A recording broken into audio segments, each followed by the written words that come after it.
I've got to fight to keep my body relaxed as I tumble.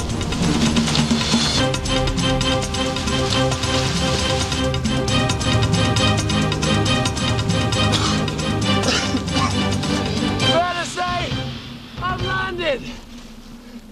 I'm mad. Look at this.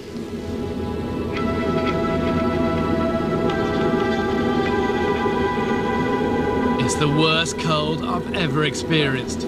Biting, bitter, -20 or more, and it saps every morsel of energy. But give in to it and you'll die. This is why the vicious Russian winter defeats whatever stands in its way. Cold here is just intense. You know, it feels like it's just biting into your skin.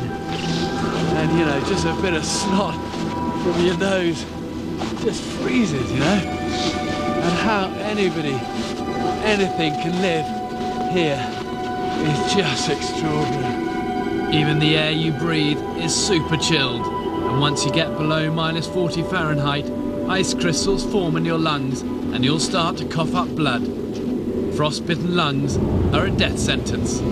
Siberia is one of the bleakest, coldest places I've ever been. But the temperature is definitely made worse by the significant altitude, but also by this wind. You know, it's not very strong, but it's enough just to get in everywhere. Really, my priority now needs to be just to get down into the valley. If you don't want to be a frozen corpse within 24 hours, you've got to keep moving. The freezing air sinks to the valley floor, but at least you get some respite from the merciless winds. You can see the sun's just coming up over the mountains. It's also tinged with a little bit of red, which in the northern hemisphere often means that there's going to be a break, a change in the weather, often for the worse.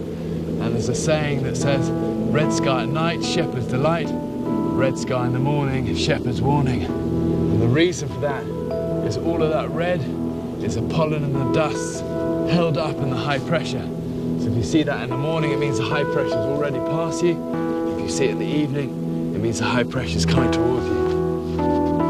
Reading the sky can show you the danger of the weather, but there are hazards on the ground too. So much of coming down a mountain is just about being positive and the confidence just to go for it. You know, accidents often happen when people are tentative, and it's then that they slip. You know, you want to control your own descent rather than let the mountain control it for you. Walking through the deep snow is exhausting. Every step is like wading through treacle. And then there are Siberia's deadly rivers. Almost all of these rivers in Siberia in wintertime are frozen over. But what you also often get is water running underneath the ice. And if you're quiet, you can hear that.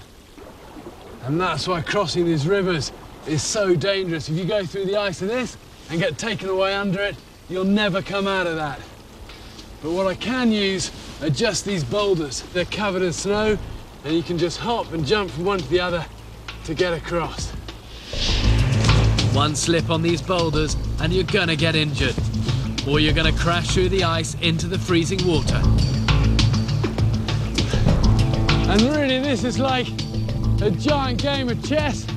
We need to plan your moves and trusting that they are rock and they're not ice. Ah! One mistake out here and you wouldn't stand much chance of surviving. There's hardly a soul around and there's almost zero chance of rescue.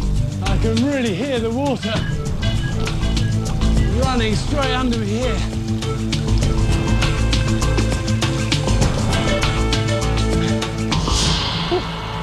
Out of that maze. Okay, carry on. I'm across the river and I'm on my way. It's easy to forget how much you sweat when you're struggling in this cold. It makes your blood pressure rise and then you pee more. Losing this much fluid means you can quickly get dehydrated. Before you know it, your body starts to shut down. Your brain suffers, then your kidneys, before your heart finally stops. This is one of the few things that I've seen that isn't frozen solid. And there's obviously enough force of water running down here to stop it freezing. which means I can drink from this. And you really want to resist the temptation just to eat snow. It can actually burn your mouth and give you blisters. So when you can fill up, do so. But don't be tempted to gulp the water. It will quickly drop your core temperature, putting you in danger of shock. Instead, just take little sips and keep your